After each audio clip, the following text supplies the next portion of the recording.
Hi, I'm Larry Puckett, the DCC Guy. Today on the DCC Guy, I'm going to go ahead and proceed with part 2 in the video series on building your own control panels. I do want to remind you one more time about subscribing to the channel and setting the notification settings. Okay, let's get started. Now, this is the diagram that we're going to be working with for building a control panel for the Piedmont Southern as an example for you. Now, this is not an overly complex, but it's not an overly simple one either. There are 6 push buttons controlling a number of individual switches, some more complex crossovers, and one up here that's a gang. So right now, though, I want to get into some of the basic designs concepts that are shown here. If you look, we first start, we have the name of the town, and it's very important to have that so your crews can become oriented quickly to where they are on the layout and where they need to make deliveries and pickups. Another thing is to have the names of and locations of the industries in the town that they're going to be working. So here I've got 3 industries as well as the freight depot and the passenger depot. In addition to that, some important things to add might be the names of main tracks, like the southbound main and the northbound main, as shown here. You could also have, for example, if you have 2 tracks for a given industry, you might identify them as track 1 and track 2. And that way, on your switching instructions, you can include that type of tip to put it on track 1 or track 2. Another thing that I got included here is the layout name, the Piedmont Southern, and also a logo for the Southern Railway. So things like this give a little bit more identity to your layout and a little bit more professional look. After that, I think it's also very important to add these place markers, switches around the layout on the diagram, and the layout and position of the LEDs. The reason I think this is important is that it makes you in advance think about design concepts as well as whether or not everything's going to fit. The last thing you want to do is get a position set up, drill out all the holes, and go to the trouble of making this overlay, and then find out that there's not room enough for your LEDs to fit up against a switch itself. After that, it's a fairly simple process to put this together within a graphic program. Many computers now come with basic programs, basic graphic drawing programs that can do this. You can buy them fairly inexpensively at various sources. You can pick them up off of eBay for very inexpensive prices for people that are selling old programs that will still do the job. You don't need to go out and buy Adobe Illustrator for several $100s in order to do these basic graphic designs. The other thing about this is that you need to have something that's going to be fairly compact. I designed these so they fit on my fascia, which is 4 inches tall. So this is 4 inches by 6 inches long. Other than that, it's a fairly straightforward design. As far as printing it out, any basic graphic printer or photo printer will work. It doesn't matter if it's an inkjet or a laser jet or a fancy graphics printer. I just happen to have a photo printer that prints out photographic quality on Canon photo paper. So I can get a fairly high quality photo. This is 100-year ink.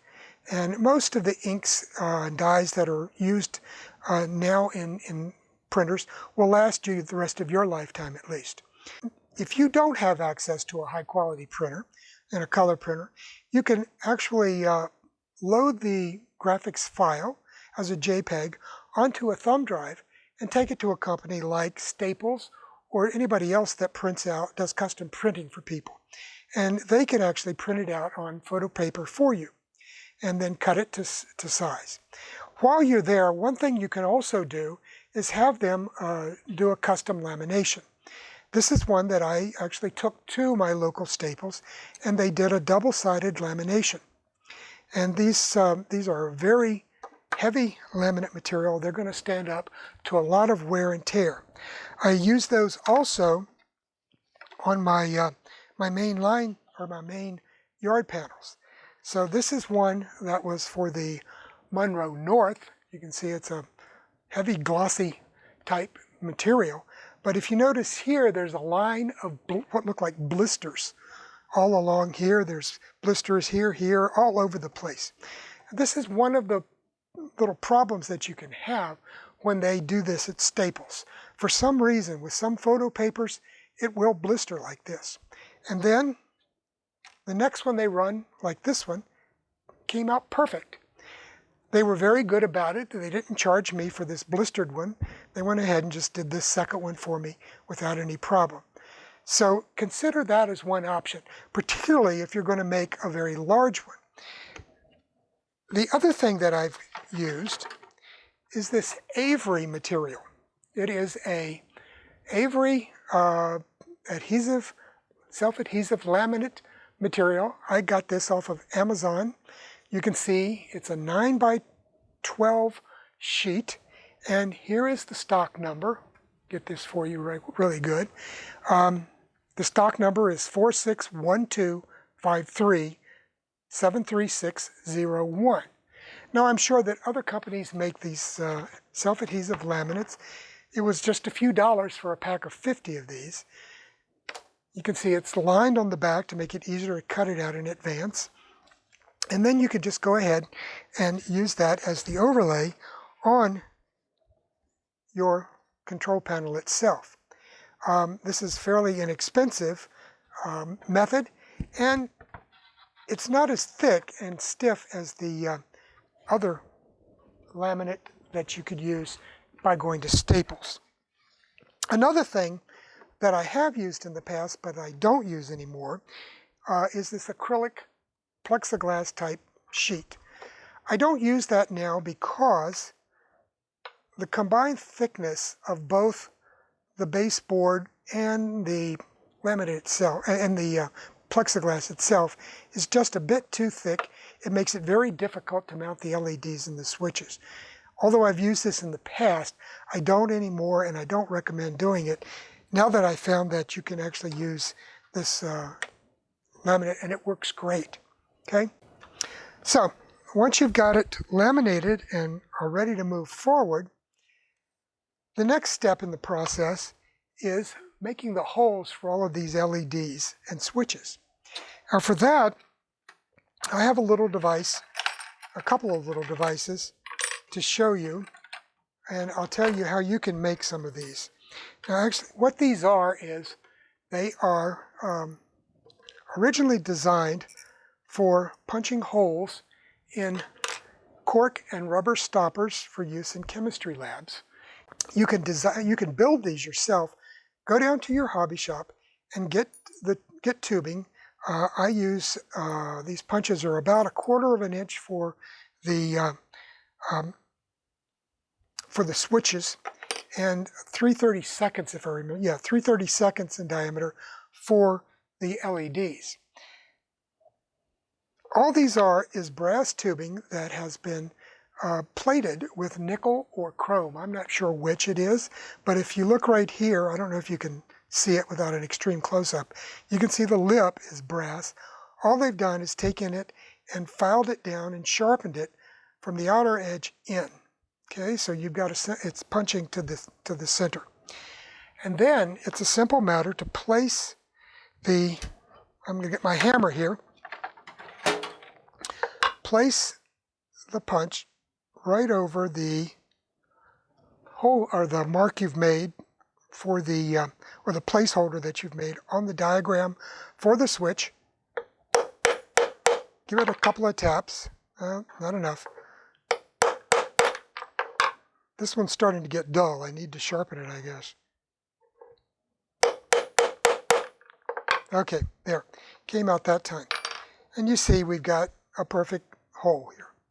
For the smaller ones, the smaller punch, you just set that up right over top of one of the LED placeholders. Give it a few taps, and you have a perfectly round hole for where you can mount your LED. So I've already knocked out a few of these.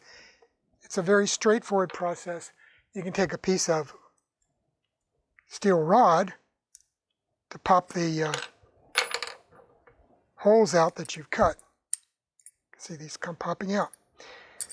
So this originally came like that. It was a nice little set that I used for many years in the chem lab. Okay, once you've got that done, and I'm not going to go ahead and do all of these because it will take a little bit of time. The next thing you're going to want to do is transfer all of this to the base, but you got to finish making the base. What I do is use these pieces of 1/2 by 3/4 inch pine that I get at the local hardware store. I think they get these at Lowe's. You get them in a 6-foot or an 8-foot length. You can cut them with a handsaw or with a bandsaw, jigsaw, or a table saw. I use a small table saw. And get those all set up, measured. This is the base for mounting the Graphicon. So that's standard hardboard, common name Masonite, but this is not commercial Masonite. It's got a nice glossy, smooth surface on one side and a rough one on the other. Obviously, you want to use this side because we're going to want to attach it. Now, I've already done one of these, just to give you an idea here. Basically, all you want to do is set these up like so. I'm going to set it up this way. Get it all squared, like so here. And then, using your plain old Elmer's wood glue, also got from the local hardware store, probably the same one.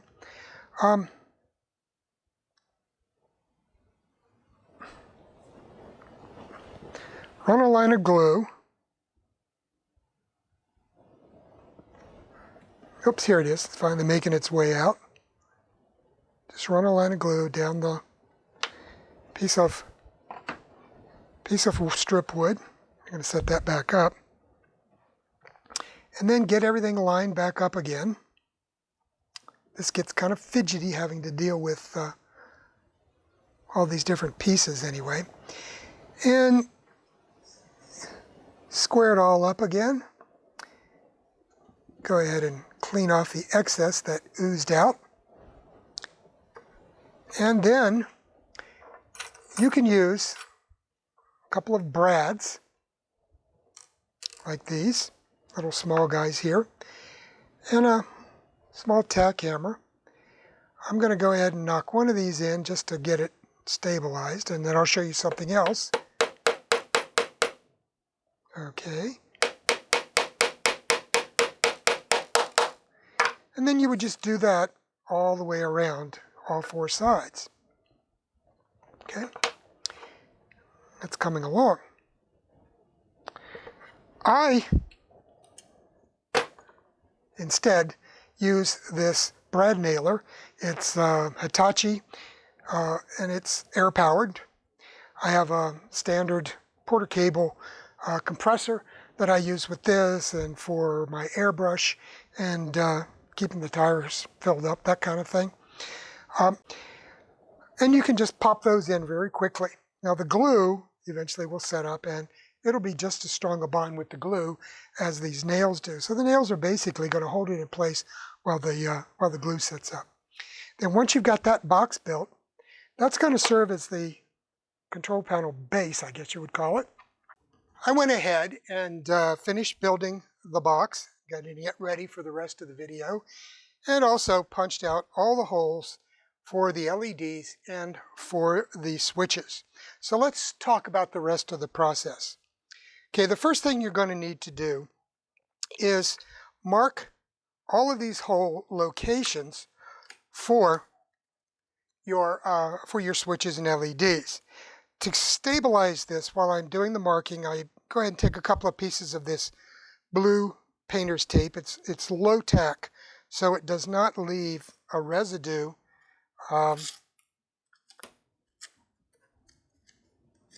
Once you remove it, and it's going to hold everything in place so that we get a good